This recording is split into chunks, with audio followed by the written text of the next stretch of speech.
Hello and welcome back. Eddie Radosovich, George Stoy here from the SoonerScoop.com studios. Welcome back to the SoonerScoop.com YouTube page or channel. Excuse me. That was a long one. Brent Venables met with the media on Tuesday for an hour, 6 minutes. Didn't necessarily expect that going in with Maine coming up on Saturday, 1:30 kickoff in Norman. Older little bit of a kickoff. I think a lot of the old heads out there, I don't know. You guys watch YouTube? Probably used to the 1:30 kickoff, but it's back. 1962 to 1995 is what it said in the game notes this week. That was the traditional start time for Oklahoma.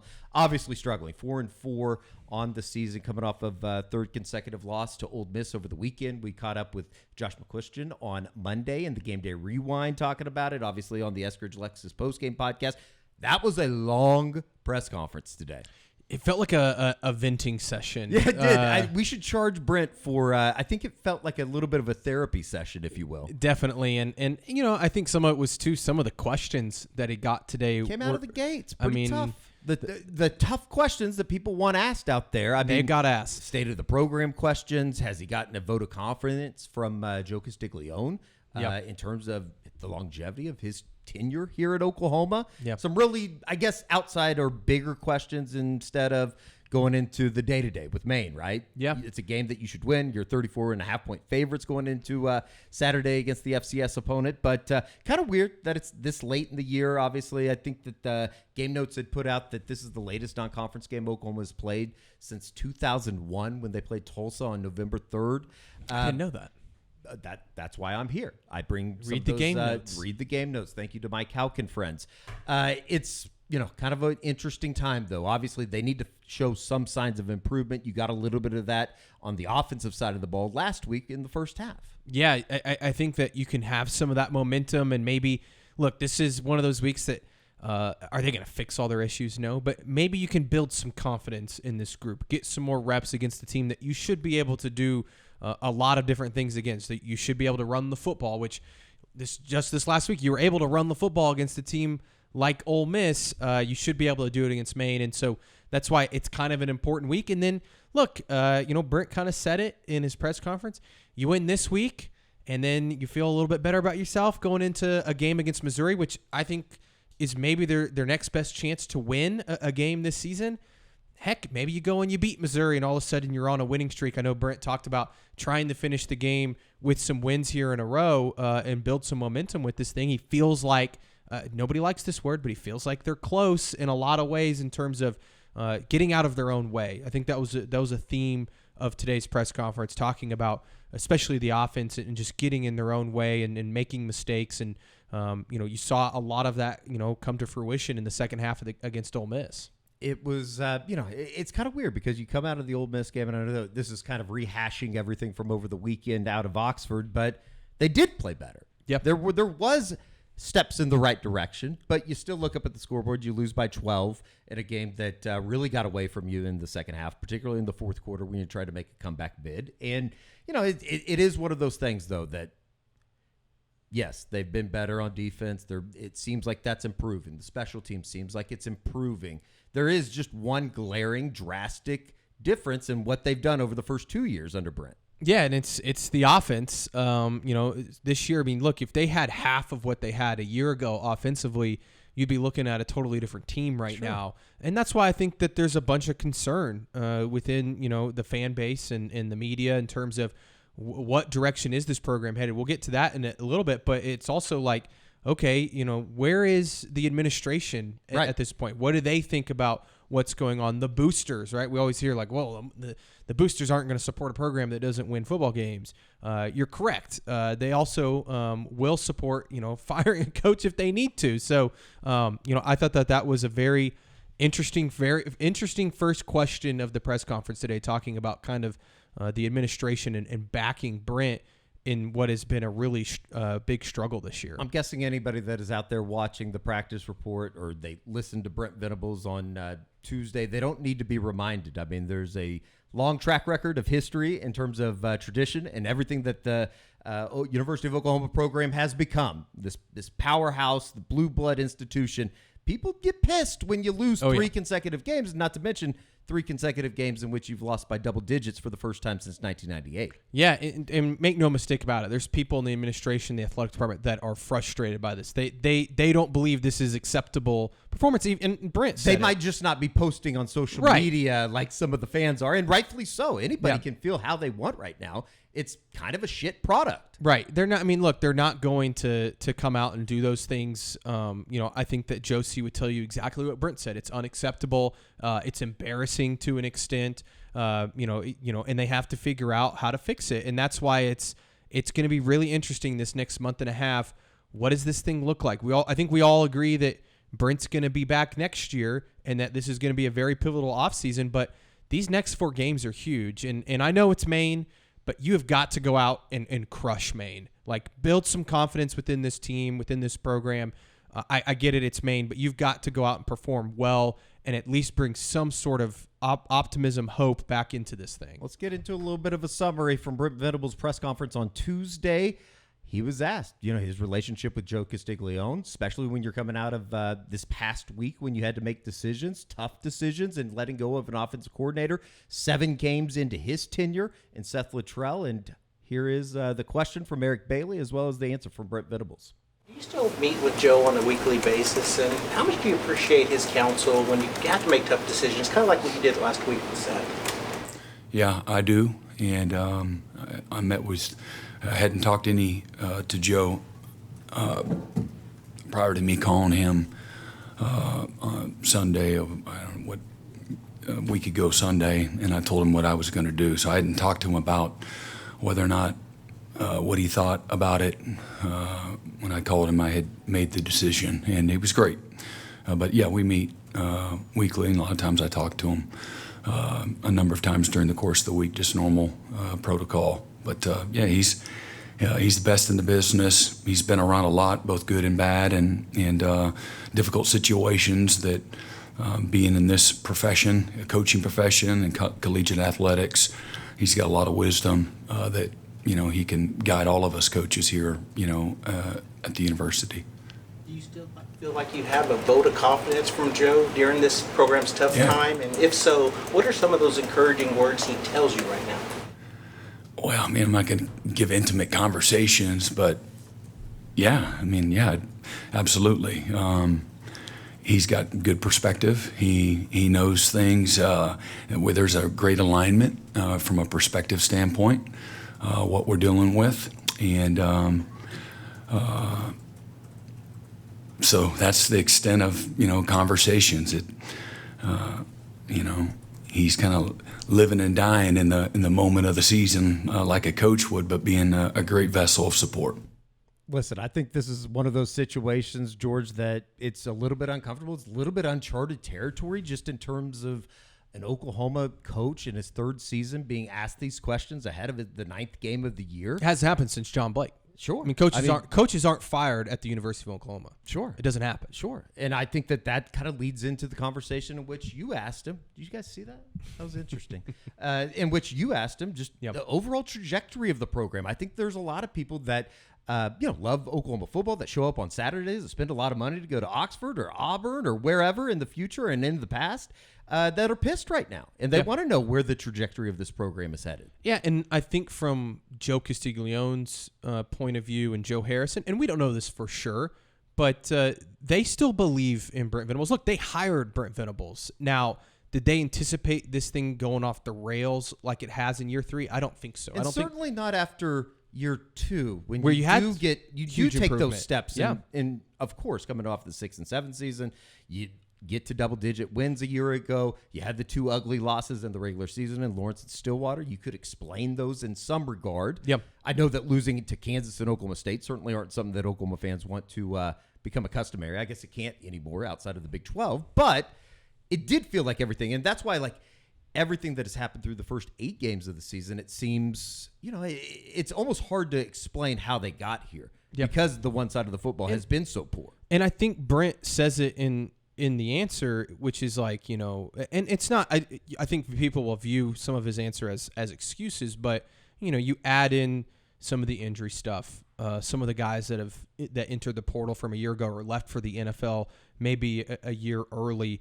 All of those things play a factor. The opponents that they faced this year are obviously a lot better than what they faced a year ago. And so while there has been improvement on, say, the defensive side of the football or special teams, I think Brent's right. They have made great strides in special teams this year. The offensive side has been so bad that it's almost covered up where the progress has been within this football team and this program. And so it's hard when you look, this is a win and a loss business, right? Like, you have to win football games to be successful. So when you look at the record and it's 4-4 and you're like, well, that's not good enough. And that's true. I think that also doesn't give the full context of, all the situations that Oklahoma's been thrown into. Now, again, that sounds like a lot of excuses for Brent, but I do think that when you're in that role, you have to have that perspective as Joe Castiglione, Joe Harris, the boosters, all of those things. Look, it doesn't cut it losing 4 games like they have, and they might lose 3 more, right? Which would really not cut it. Right. But I think that they have to take a step back and say, okay, what all has gone on this season to do this? Is it something that's in Brent's control? Is it not something? And I don't know the answer, right? Like, is it Brent's fault that, Oklahoma whiffed on offensive linemen 2-3 years ago? I don't know. Maybe, is it Brent's fault that he hired Seth Luttrell and Joe John Finley? Absolutely. And so I think that all of those questions, they have to gauge and see, okay, how much of this is on Brent? How much of this is, guys getting injured and things out of his control that you can fix in the offseason? So that's a long way of saying that I don't think anybody really knows the answer right now, but Brent's looking for it, well, I would say. You asked him today, what are some signs within the program right now? Is as dark as this feels, what are some signs that you guys are headed in the right direction, that the trajectory is going in a positive space? Here's Brent Venables' answer.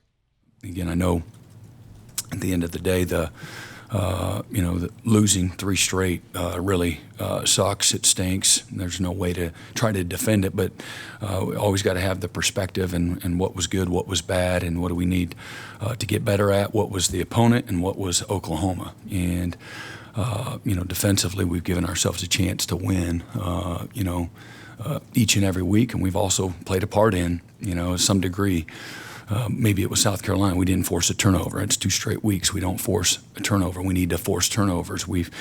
That's a formula for success and how you win. You force turnovers. You complement, each other, and you give the offense a short field. And Tennessee, we didn't capitalize. We gave the ball right back. A game where we could have had a chance to win that game, and we didn't because we didn't capitalize. When we had those opportunities. But we need to get back to that. As well. A week ago we had 6 sacks. Against Ole Miss we only had 1, and that's disappointing. And we needed in a game that was within arm's reach all the way to to the end of the game. We needed to create some negative plays and like turnovers, maybe go score on defense. We were able to do it on the road at Auburn. We didn't do it, on the road at Ole Miss. And but I don't sit here and think about all those things that you said, but I know I see what I see every single day, and our guys believe in what we do, and there's a formula for success and winning that I've had a long time and have matured through the years, and believe in work and believe in improvement and development. It's a developmental game, and then I believe in finding ways to put your guys in position to be successful. And I wanted to give again a body of work that would show whether or not we is that youth, is that injuries, or do we need to do a better job of helping them? And had to make a tough decision 2 weeks ago to help us get better. And I believe it did. And but time will tell. Time will tell. I mean, I think that's kind of the that's the phrase for the next month. It's really. ominous to a certain extent, right? But I don't know. It's kind of like what you said. You got to find something here over these next week for sure, going into the Maine game Saturday. But then the big one, November 9th, coming up in November, on November 9th up in Columbia. It's going to be really interesting to kind of just see how they play, how they react. I thought the response from the Seth Luttrell firing a week ago, maybe it's a little bit better than we thought, even in the the post-game podcast and all that kind of stuff on Saturday. But you got to do it again. You got to continue to take those steps offensively. Yeah, and look, it's a perfect week to either add some to the playbook, maybe you simplify it some more, just get guys more reps. Maybe some guys can get back from injury soon. We'll see. We did get some injury updates today. Sure. Gentry Williams officially out for the year, which we expected. It was known. You never heard it officially official. Right. Jacob Sexton is out a little while. I think you and I both agree it's going to be tough for him to get back this season. If they play in a bowl game, maybe he could come back for that. Jake Taylor, I think, is kind of a day-to-day, week-to-week type situation. I wouldn't be shocked if they held him out this week just because of the opponent. And real quick, something that I kind of had forgotten about, you mentioned earlier, there is no availability report this week from the SEC because Oklahoma's not playing in an SEC conference game, correct? Correct. So we will not have any sort of, day-to-day, Wednesday, Thursday, Friday, even Saturday, sort of update on some of these guys and who will and won't be available. I'm hoping to ask Brent on the SEC teleconference Wednesday morning around 10:30 if Deion Burks is doing better, how his progression is doing. I'm told that the goal is Jalil Farouk, maybe by Missouri, if not Missouri, Alabama. So that's good news. We'll see if he can get out on the practice. There's some good news for you. We'll see if he can get out on the practice field. Burks, I honestly don't know. It sounds like he had a setback a week ago. I don't know if he'd be able to get it going this week, but Nick Anderson, I don't think so. Andrew Anthony, not sure. So a whole lot of unknowns still. Jacoby Johnson had a tightened hamstring, another hamstring quad type injury, which Makari Vickers is also banged up, which we haven't seen a ton of Makari this year, but Brenton did say and Des Malone's been dealing with injuries, and I think he just got back. That's why we saw him again against Ole Miss. Unbelievable. It just seems like the injury thing. At some it's point bad. in the offseason, we'll take a deep examination on what the hell is going on and why do they have so many of these quad / hamstring injuries. It really doesn't make any sense to me. It does make sense to me to tell you about homefieldapparel.com. All you got to do is go to homefieldapparel.com, 15% off your first order using the promo code SCOOP, as you see on the screen here. The Bomber Jackets are back in stock right now, as well as the release of the Campus Classic pullover, as you can see right there. Those are awesome. The thing is very, very sharp. It seems like something, as we get it back into like the mid-90s stuff, they're playing like it on the field. Yeah. So you could look like it in the stands. I know that fans were there. The 90s Pullover Classic, though, is out. It was released in the Southern Collection coming out on October 24th. And all you got to go do is go to homefieldapparel.com. Everything's in stock, too. All of the shirts, everything that you see online, homefieldapparel.com. 15% off your first order using the promo code SCOOP. All right, there was, and it seemed like it was like a list of, or a line of questioning here right off the top today that you got into, and the Jackson Arnold stuff coming off of his best performance of the season, maybe of his career as an Oklahoma starter, getting back into the starting lineup on Saturday in Oxford, his first start since September 21st against Tennessee, obviously, when he was benched. 22 of 31, 182 yards, 2 touchdowns, rushed for 99 yards gross, had to take 60 yards out of that with the sack yardage, ended up with only just 39, had 3 carries over 10 yards. It was a positive experience from the quarterback position. You can't say that too many times here throughout the 2024 season. If anything, you saw him go through his progressions a lot better and a lot quicker at times. Now, there's a few times that he's getting the ball out late, and he's got to be quicker on those things. But, tossing it out to the running back in the flats, that's something we've talked a lot about this year. And he did that. If it wasn't there, he gave it to Javonte Barnes and let him make a play. Who looked fantastic with Amazing. the ball in his hands on Saturday. Yeah, we should talk about Javonte this week on the game day preview, because I know Taylor Tatum had some good things to say about him. But going back to Jackson, I just feel like he made really good decisions. He hung in the pocket at times. He knew when to escape. Like I thought that Josh summed it up really well on the game day rewind, just talking about his clock and understanding when he needed to escape the pocket. Now, late in the game, he took some sacks. Some of that's not his fault. Some of it, he's probably holding the ball too long, trying to make a play down the field. But overall, I thought Brent's right. It was Jackson's best game, considering the opponent on the road. All the circumstances of coming back and being the starter now. Like I think that he played really loose. He played confident, and he didn't put the ball in harm's way. There's a lot of questions that are going to be coming here over the next month and a half, Yep. really, until the end of the season, November 30th, the final game in Baton Rouge. But it was asked today from Barry Trammell, just in terms of, is this next month and a half, or I guess full month, really, is it spent trying to figure out, like, Jackson Arnold? You obviously want him back, right? Yeah, and I think Oklahoma wants him back, and I think deep down Jackson wants to play at OU. The question that Jackson has to answer is, does he want to play for whoever they hire as the next offensive coordinator? I think that's a massive decision. Would be third offensive coordinator in 2 years. I mean, yeah, exactly. I mean, that's kind of a crazy stat to think about. And so, and if he left, it would be the same situation too. That's fair. Unless fair. he goes and plays for Jeff Lebby, I guess, at Mississippi State. Though I think Mississippi State has their quarterback of the future in Van Buren. But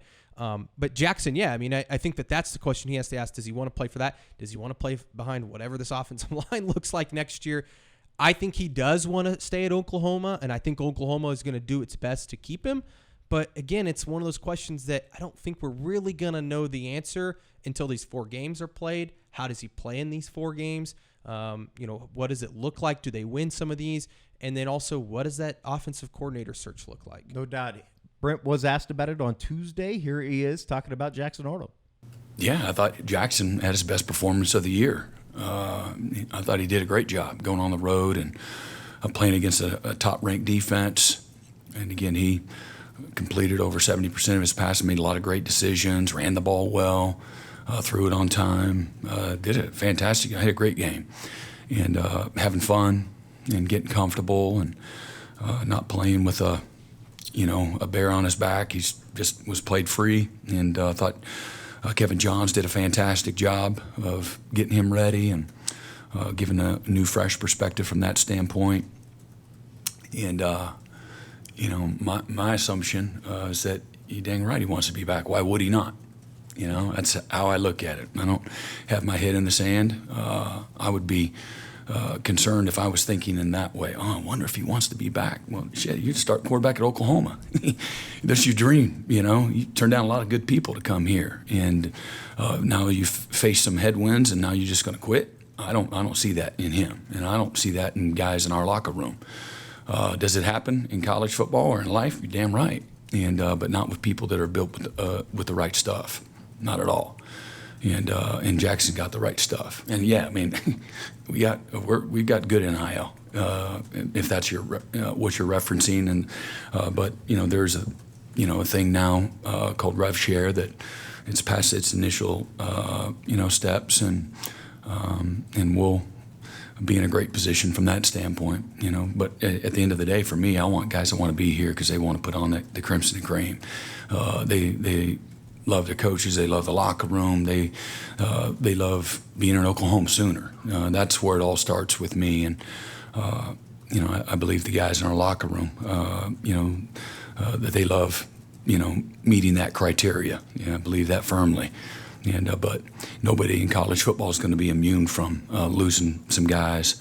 That's all going to be part of it. And again, if the storms are a reason why guys want to leave, then I'm all for it. I'll help them pack their bags. I believe in that too. And but our guys are strong-minded. They believe in what they're doing. They believe in each other and believe in their opportunity. Thankful for their opportunity. I see that by how hard they work, how hard they fight, how hard they compete. Kind of like that shirt today that Brent was wearing. He's got a good collection. It looked like a Peter Millar. And Yeah. by the way, if you had the over curse words set at 1.5 this week, we got a shit and a bitch.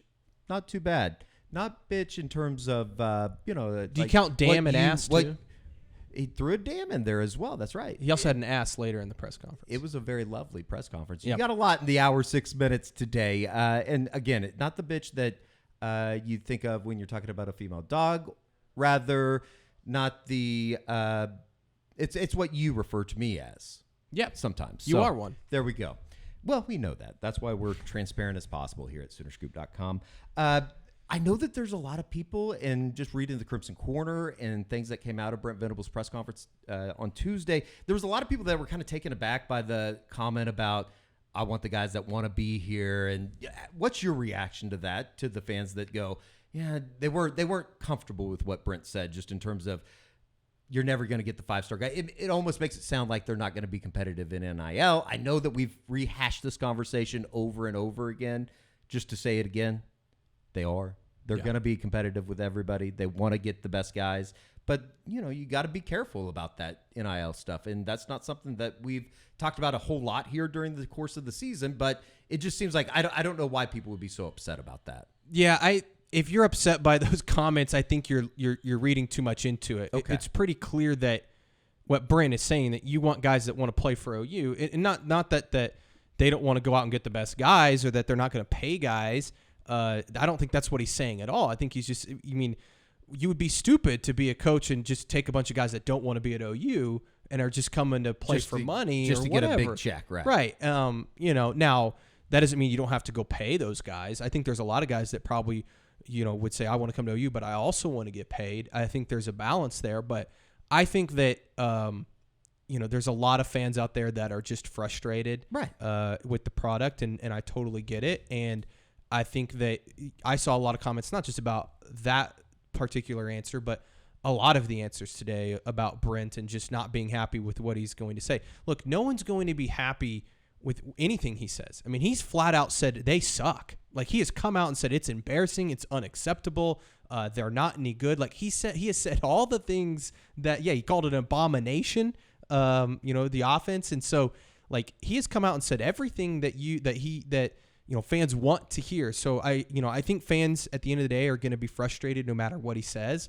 But in that context and in that answer, I think Brent's just saying, hey, we want guys that want to play for OU. And I think that is a no-brainer. Like, why would you not want that as a head coach of any program? Right.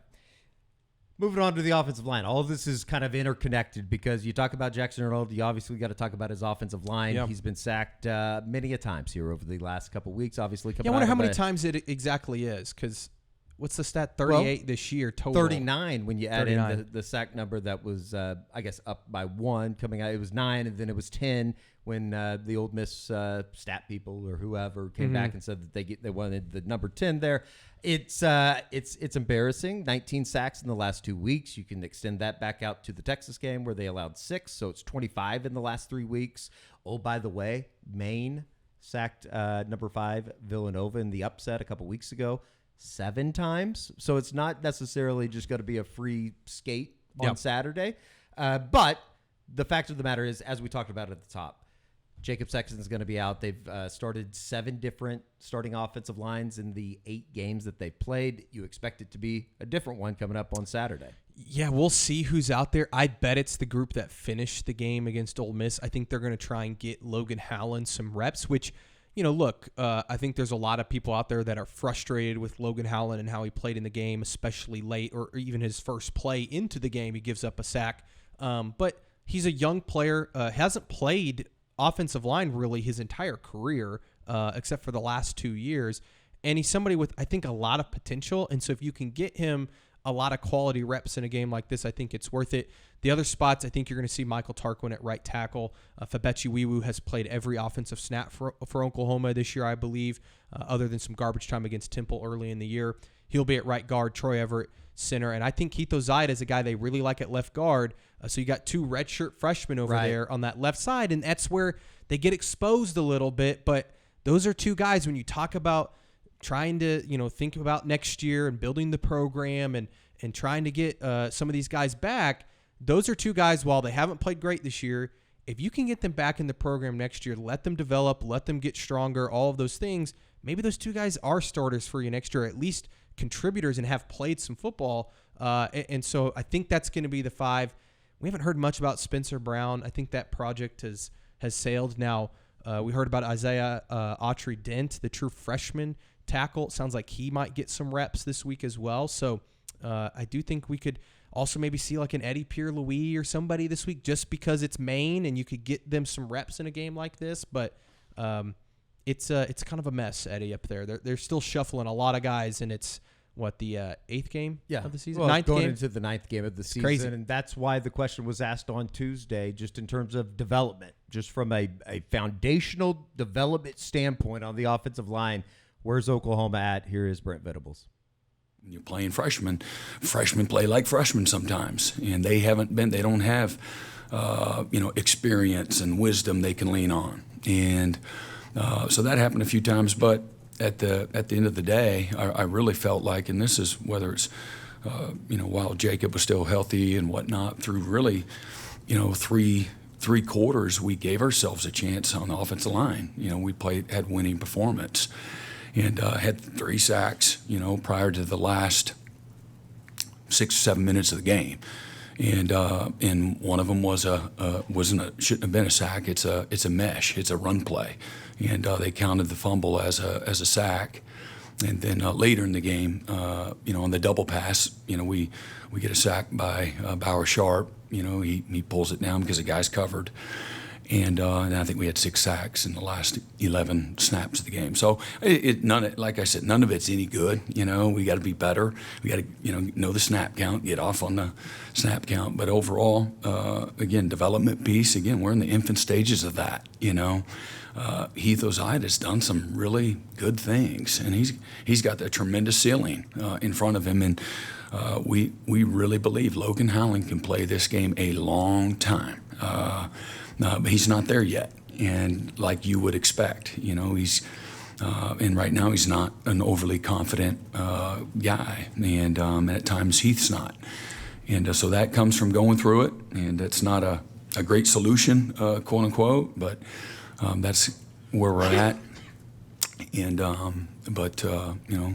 again, Bill Bedenbaugh is one of the best in the business, and he's done a great job. He has a career of doing more with less and developing guys, taking undervalued guys and getting them in a position to play well.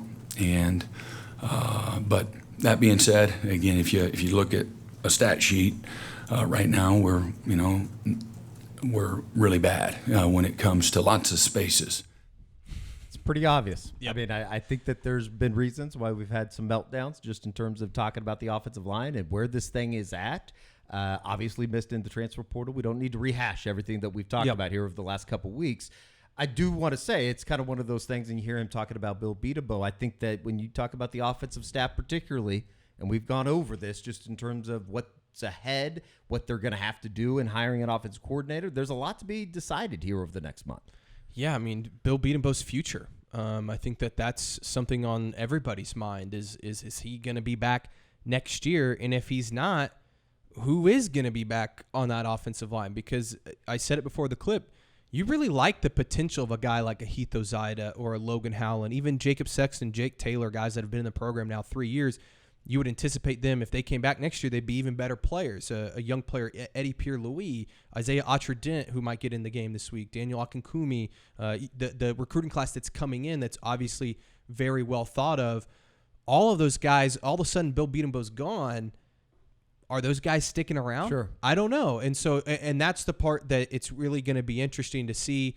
Do they try to play some of those younger guys? Does Bill, stick around next year and whoever the OC is work with them and develop these guys? Or do you get somebody that comes in and tries to keep some of these guys? I highly doubt that they'd be able to keep a lot of them, to be honest, because I think a lot of these guys love to play for Bill Bedenbaugh and came to play for Bill Bedenbaugh. So I don't know, Eddie. It's a really fascinating situation for Oklahoma on the offensive line. Not only the Final 4 games, but this offseason and what that looks like. No doubt. He did announce, and he being Brent Venables, did announce the, elevation, if you will, of Isaiah Autry-Dent on Monday night during his coach's show. A true freshman, 6'6", 304 when he signed. I know that Brent talked about him a little bit on Tuesday just in terms of where he's at as he goes from scout team where he won Offensive Lineman of the Week a couple times, I believe is what Brent said, even last week coming off of the Ole Miss game. But here is Brent on his true freshman tackle. Or maybe the challenges or expectations in terms of just getting him maybe ready for a bigger role. Yeah, so his physical development since he's been here just been tremendous. He's put on 40-plus pounds, and strength addition that's come with that too. He's had a great fall. He's going against really good people, and again, what you see on game day shouldn't necessarily overwhelm you. It's not going to be dramatically different. They're going against an elite group of players on defense that know how to practice. They're going to show up and they're going to bloody your nose every day in practice if you're not ready to fight back. And so we've really developed a great environment for those young offensive linemen to train in every single day. And several times this year, he's been the Scout Offensive Lineman of the Week. And last week he was as well. He's really improved. Is he game ready? You know, we're about to find out. That being said, he's really matured mentally, learned how to be a great practice player, how to strain and fight, be physical, gain confidence through going against good people every single day. And where we've recognized the performance, any opportunity, and I'm not going to, throw out, compliments to guys if it's not warranted. And I want it to be a big deal to our guys. And so he's been a guy that I've been able to, recognize his performance and his development among several other young players over the course of the season. They're getting after it. They're making improvement. They care. They're trying to make us better every day, and in turn, they get better as a byproduct of that. And he's done that. And obviously, losing Sexton and losing Jake Taylor has promoted his opportunity, and where that all lands, we'll find out. My hope is that, hey man, we find ways. Let's find out what he can do. Let's all within the realm of trying to be in a good rhythm and trying to win first and foremost, whatever that looks like. But he's a top 4 guy right now. We can't just crap another tackle in the middle of the season. We don't get to go, into the whatever that's called in the NFL, where they get to go take a guy off the quote-unquote practice squad or the, that's in the free agent market or what have you, that you can pull off another team. So, but I really like the progresses he's made. I traveled him last week to reward him. He's going to Mississippi, back where he's from, and but I also just want to recognize, man, you need to, we might need another, a backup receiver potentially if disaster happened. But you know what? That guy's not even taking practice reps. Man, you're just killing it. And I'm gonna. So we took him on last week's trip because of the improvement and because of the work and because of the the fight that he's shown every single day. He's really made the most of his opportunities. So there you go. I mean, people want to see some freshmen moved up to the varsity or whatever you want to call it. I think that would be an example of somebody. Also, all-time line from Brent about you can't crap out another offensive tackle. That was all-time. There was a number of those throughout the hour 6 minutes today with Brent Venables, and you can watch that entire press conference in full on right here on the SoonerScoop.com YouTube channel. So it's interesting. I mean, and by the way, Isaiah Autry-Den, if you're a recruitnik and you follow the recruiting scene, I think that you probably knew when he signed with Oklahoma, the cousin of former OU running back Marcus Dupree. Yeah, played with my dad, Sam Stoya. All the connections go back to Sam Stoya. 6 degrees of separation or whatever from Sam Stoya. We should probably do that story during the off season. Yeah, maybe I should interview my dad. But interesting week, Eddie, for us. I feel like because you don't usually see an opponent like this so late in the season, and it feels like a weird thing to say, but it is coming at the right time. Like they absolutely need. I kind of thought about that on the way back from the press conference today. It feels like this is a breath of fresh air, if you will, like an opportunity to go into a game that you are very much expected to not just win, but to dominate. Yeah. And then we'll see how it comes out on the other side. Next week going into Columbia, and then you get a game that you feel like you maybe should win or could win. And that's what I mean. Look, I think OU needs to exercise some demons on Saturday against Maine, poor Maine, because I do think Oklahoma's going to try and just, if they can score 100, they should score 100 just to do it, to prove to themselves that they could score points, right, and get in the end zone. But you go win this weekend, play well, feel confident. Then you go to Missouri, who's a little bit banged up right now, especially at quarterback. We'll see what the situation is there. Very winnable game. Even I think it's a winnable game, even if Brady Cook plays in that game. Then you get a bye week, and you get a struggling Alabama team at home. And I say struggling; they're still very good By Alabama standards. by Alabama standards. And then you go on the road against LSU, who I think is playing really good football this year. Sure. Did not play well up in College Station, and A&M is They did just for a half, I guess. Yeah, A&M is just a monster right now, and I think that's one of the toughest places to play. But look, I think if you're Oklahoma and you're inside that building, you're Brent Venables, you're telling these guys, let's have a great week of practice, go kick their ass, and then let's go see what we can do in these final 3 games and see if we can't put something together.